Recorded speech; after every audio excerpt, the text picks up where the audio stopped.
अथ यजुर्वेदे तृतीयोऽध्यायः। ॐ समिधाग्निं दुवस्यता घृतैर्बोधयतातिथिम् अस्मिन् हव्याजुहोतना स्वाहा।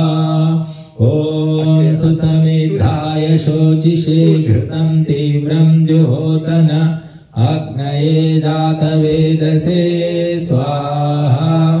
ॐ तन्त्वा समिद्भिरङ्गिरो घृतेन वर्धयामसि बृहच्छोचाय विष्ठ्य स्वाहा। ॐ उपत्वाग्ने हविष्मतीर्घृतावीर्यन्तु हर्यता जुषस्व समिधो मम स्वाहा। ॐ भूर्भुवस्वः योरिव भूम्ना पृथिवी वरिम्ना तस्यास्ते पृथिवी देव यजनी पृष्ठे अग्निमन्नादमन्नाध्यायादधे स्वाहा। ॐ अयं गोः कृष्णीरकमिदसदन्मातरं पुरः पितरं च प्रयस्वः स्वाहा। ॐ अन्तश्चरति रोचनास्य प्राणादपानति यख्यन्महिषो दिवं स्वाहा। ॐ त्रिंशद्धाम विराजति वाक्पतङ्गाय धीयते प्रतिवस्तोरहद्युभिः स्वाहा। ॐ अग्निर्ज्योतिर्ज्योतिरग्निः स्वाहा। सूर्यो ज्योतिर्ज्योतिसूर्य स्वाहा। अग्निर्वर्चो ज्योतिर्वर्च स्वाहा। सूर्यो वर्चो ज्योतिर्वर्च स्वाहा। ज्योतिसूर्य सूर्यो ज्योतिः स्वाहा। ॐ सजुर्देवेन सवित्रा सजुरात्रिन्द्रवत्या जुषानो अग्निर्वेतु स्वाहा। सजुर्देवेन सवित्रा सजुरुषसेन्द्रवत्या जुषाना सूर्यो वेतो स्वाहा। ॐ उपप्रयन्तो अध्वरं मन्त्रो वोचे माग्नये आरे अस्मे च शृण्वते स्वाहा।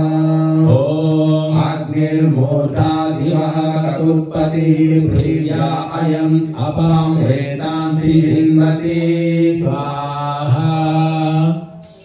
ॐ उभावामिन्द्राग्नि आहुवध्या उभाराधसः सामादयध्यै उभावाताराविशां रयीनामुभावार्यस्य सातये हुवेवां स्वाहा। ॐ अयं ते योनिर्पृथ्व्यो यतो जातो अरोचताः तं जानन्नग्न आरोहातानो वर्धयारयिं स्वाहा। ॐ अयमिह प्रथमो धायि धातृभिर्होताय जिष्ठो अध्वरेष्वीजः यमप्नवानो भृगवो विरुरुचुर्वणेषु चित्रं बिभ्वं विशे विशे स्वाहा। ॐ अस्य प्रज्ञामनुद्युतं शुक्रं दुदुह्रे अह्रयः पयः सहस्रसामृषिं स्वाहा। ॐ तनोपाग्नेसि तन्वं मे पाह्यायुर्दाग्नेस्यायुर्मे देहि वच्चोदाग्नेसि वच्चो मे देहि अग्नेयन्मे तन्वावूनं तन्म आपृण स्वाहा। ॐ इन्धानास्त्वाशतं हिमाद्युमन्तं समिधीमहि पयस्वन्तो वयस्कृतं सहस्वन्तः सहस्कृतम् अग्ने सपत्नदं वनमदभ्रासो वदाभ्यं चित्रावसो स्वस्ति ते पारमशीय। ॐ संत्वमग्ने सूर्यस्य वर्चसा तथाः संऋषीणां सुतेन सम्प्रियेण धाम्ना समहमायुषा संवर्चसा संप्रजया सम्रायस्पोषेण द्विषीय स्वाहा। ॐ अन्धस्थान्धो वो भक्ष भक्षीयमहस्तमहो वो भक्षीयोर्जस्तोर्जं वो भक्षीय रायस्पोषस्तरायस्पोषं वो भक्षीय स्वाहा ॐ रेवतीरमध्वमस्मिन् यो नावस्मिन् गोष्ठे अस्मिन् लोके अस्मिन् क्षये इहैव स्तमापगाता स्वाहा ॐ संहितासि विश्वरूप्योष्टामा विषगौपत्येन उपत्वाग्ने दिवे दिवे दोषावस्तर्धिया वयं नमो भरन्तयेमसि स्वाहा ॐ राजन्तमध्वराणां गोपामृतस्य दीदिव्यं वर्तमानं स्वीदमे स्वाहा ॐ सनाभिदेव सूनवे सोपायनो भवा सस्वाना स्वस्तये स्वाहा ॐ अग्ने त्वन्नो अन्तमाहुतत्राता शिवो भवावरुध्यः वसुरग्निर्वशुश्रवाक्षानक्षिद्युमत्तमं रयिन्दाः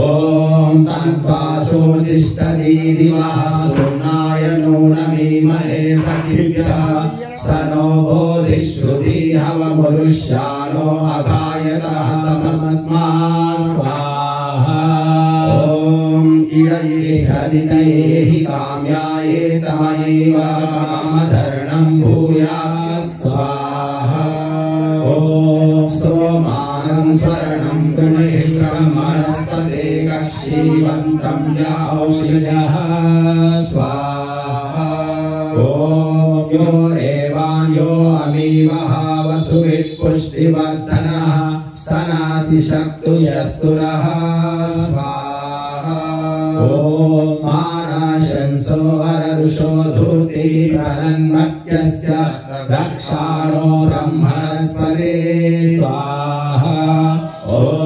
महित्रिनामोऽस्तु युक्षं मित्रस्यार्यं नः दुराधर्षं वरुणस्य स्वाहा ॐ नैतेषामहाजनानाभ्रसुवारणेषु ईशे रिपुरशंसः स्वाहा ॐ ते हि पुत्रासो अधितेः प्रजीवसे मत्याय ज्योतिर्यच्छन्त्यजस्रं स्वाहा ॐ कदाचन शरीरसीनेन्द्रषष्ठसिताशुषे उपोपेन्नुमघवन्भूयैन्नुते दानं देवस्य पृच्छते स्वाहा ॐ तत्सवितुर्वरेण्यं भर्गो देवस्य धीमहि धियो यो न प्रचोदयात् स्वाहा ॐ परिते दूढघोरतोऽस्माम् अश्नोतु विश्वतः येन रक्षसि साशुषः स्वाहा ॐ भूर्भुवः सः सुप्रजाः प्रजाभिः स्यां सुवीरो वीरैः सुपोषः पोषैः हर्यप्रजां मे पाहि शंस पशूनां वाक्यधर्य पितुं मे पाहि स्वाहा ॐ अगन्मा विश्ववेद समस्मभ्यं वसुवित्तमम् अग्ने सम्राडभिद्युम्नमभिः सह आयच्छस्व स्वाहा ॐ अयमग्निर्गृहपतिर्गार्हपत्यः प्रजया वसुवित्तमः अग्ने गृहपतिर्भिद्युम्नमभिः सह आयच्छस्व स्वाहा ॐ अयमग्निः पुरुषो रयिमान् पुष्टिवर्धनः अग्ने पुरीशाभिद्युम्नमभिः सह आयच्छस्व स्वाहा ॐ गृहामाभिभीतमावेपद्मूर्जं बिभ्रतयेमसि ऊर्जं बिभ्रत्वासनासु मेधा गृहानैमि मनसा मोदमानः स्वाहा ॐ येषा मध्येति प्रस्वन्येषु मनसो बहुः गृहानुपह्वयामहे तेनो जानन्तु जानतः स्वाहा ॐ उपहूता इह गाव उपहूताः अधो अन्नस्य कीलाल उपभूतो गृहेषु नः क्षेमाय शान्त्यै प्रपद्ये शिवं शक्मं शंयोः शन्योः प्रकाशिनो हवामहे मरुतश्च रिषादसः करम्भेन सजोषसः स्वाहा ॐ यद्ग्रामे यदरण्ये यत्सभायां यदिन्द्रिये यदेनश्चक्रुमा वयमिदं तदवयजामहे स्वाहा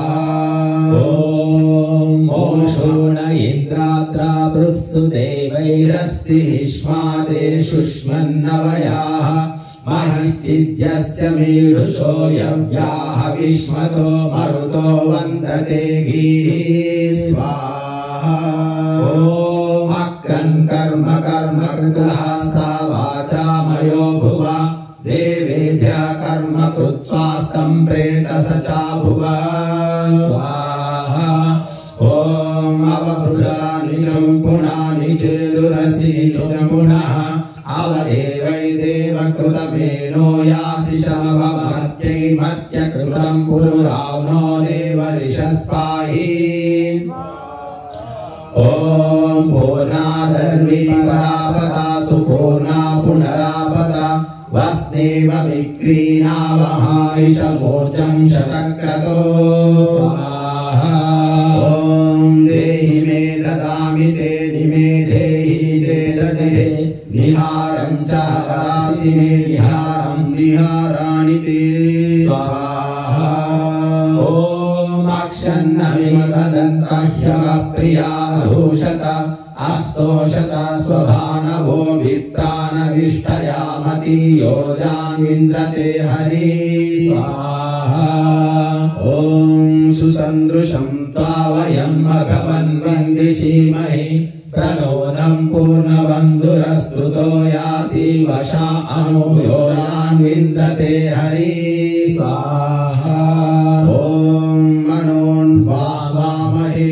नाराशंसेन स्तोमेन पितॄणां च मन्मभिः स्वाहा ॐ आनयेतो मनः पुनः कृत्वे रक्षाय जीवसे चोक्ष सूर्यं दृशे स्वाहा ॐ पुनर्नः पितरो मनो ददातु दैव्यो जनः देवं रातं सचेमहि स्वाहा ॐ वयं सोमव्रते तवामनस्तनोषु बिभ्रतः प्रजावन्तः सचेमहि स्वाहा ॐ येष ते रुद्रभागः सः स्वस्राविघयातं दृशस्व स्वाहैष ते रुद्रभाग आकुस्ते पशुः स्वाहा ॐ अवरुद्रमधीमह्यवदेवं त्र्यम्बकं यथा नो वस्य संस्करद्यथानः